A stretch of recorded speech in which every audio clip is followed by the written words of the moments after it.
Hi, it's Scott from Scott Shop Media. Today is Monday, October 12th, and this is what is happening on the mountain.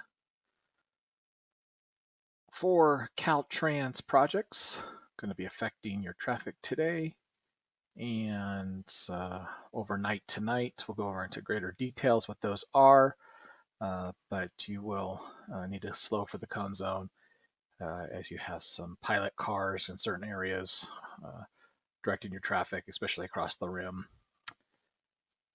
Weather's going to look nice this week, a little warmer than last week. We should see a return of the offshore flow. No real Santa Ana conditions, but there will be, with the offshore flow, there will be lower humidity and slightly elevated fire danger. Fire danger is actually low for today, first time in a while, but it will pop back up again to elevated tomorrow and through the rest of the week. Eldorado Fire still holding at 22,744 acres and 95% containment. We haven't seen an update from the Forest Service in the last couple of days regarding that. You will notice, we've been posting about this all morning, that there is some pockets of vegetation that's smoldering within the containment lines. So there's actually been several calls to the fire department reporting that, but that's well within the area. There is no threat. There is no danger.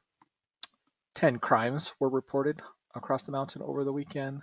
There are currently 5 maintenance outages reported by Southern California Edison going on right now, and there are still 612 customers without power in the Eldorado Fire area near Forest Falls, and 10 new COVID cases reported over the weekend. Of course, if you're following the numbers, it'll actually show 17 new cases because we did have 7 cases removed, I think accidentally, that have been the county did just put back on.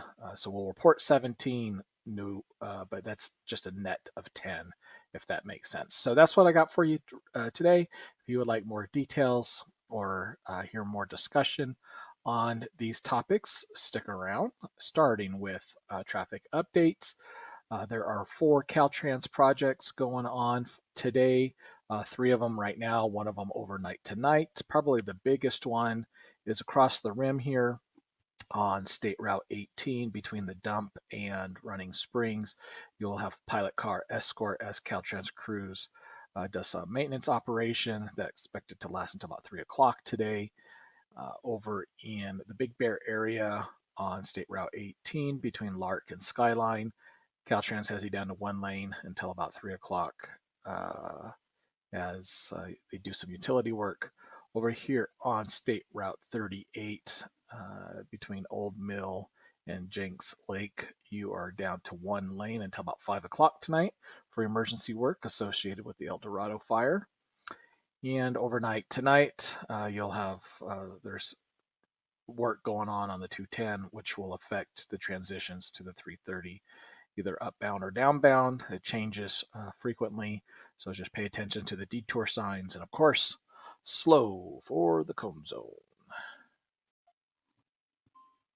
Weather's going to look great across the mountain this week. Highs across the mountaintop will be from the low 70s to the upper 70s, maybe low 80s in a couple of the warmer spots, but otherwise mostly sunny skies. With the return of that offshore flow, we should see some light breezes and some lower humidity, which will, for today, give us a lower threat of fire, but through the rest of the week with that offshore flow, we can expect to see a slight increase in fire hazards. No Santa Ana conditions to speak of, but you can see that the winds are changing directions as the week goes on. And as a result, we might see some more fire activity over there on the Eldorado. There have been multiple calls today for fire report of smoke, but it's all been well within the contained area, no hazards and no threats to the mountain communities. So today, well, we should see a low risk of spread or new starts of fire on across the mountaintop, but that will change for the rest of the week to a more moderate risk, which is typical for this time of year. Our fire danger remains extreme. Again, that's normal for this time of year, and throughout the rest of the year, we are at an elevated risk as well. The Forest Service did open the forest to adventure activities, outside activities last weekend. So you probably noticed some additional traffic up on the mountain, and barring any significant fires or Santa Ana conditions, the forest should remain open throughout the rest of the season. Eldorado Fire, we haven't seen any updates from the Forest Service in the last couple of days, so we're still calling it 22,744 acres at 95% containment. Again, don't be surprised if you see some smoke coming from that today, and as the winds change directions. No other fires reported on the mountain, just a couple of false alarms, barbecues, things like that. Crimes, there were 10 crimes reported across the mountain over the weekend. Over in the Crestline area, there was a couple. Over in Running Springs, there was a couple. A few over here in Big Bear Lake, and a couple over in Big Bear City. There are a handful of power outages affecting mostly the western part of the mountain. 136 customers without power over in the Arrowhead Highlands today. That's about the biggest outage. And Edison hasn't updated when that power is expected to be returned. Twin Peaks, there's some customers without power over here in Lake Arrowhead, a couple of spots, and then over here in the Hook Creek track as well. COVID-19, uh, there are 17 new cases reported, but 7 of those are from over here in Cedar Glen. So last week, the county health department dropped the 7 that were previously on here, which I think was clearly a mistake, and they have recently been re-added. So you can subtract 7 from this number, and we'll have 10, a net of 10 new cases reported across the mountaintop.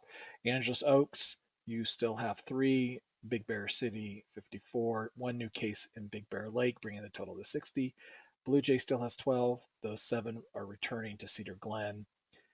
4 new cases in Crestline, bringing the total to 80. Crestline still has 3.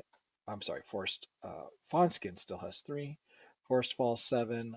Green Valley Lake 1. 3 new cases in Lake Arrowhead, bringing the total to 39. 4 in Rim Forest. 2 new cases in Running Springs, bringing the total to 34. 13 for Sugarloaf, and 12 for Twin Peaks. And you can see here what your risk tier is based upon the state's 4-tier risk categories or risk platform.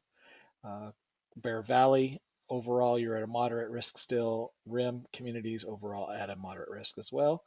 And the state, the county is at a substantial risk. The state is at a substantial risk. Widespread risk across the country, and a moderate risk worldwide. That is all that I have for you today.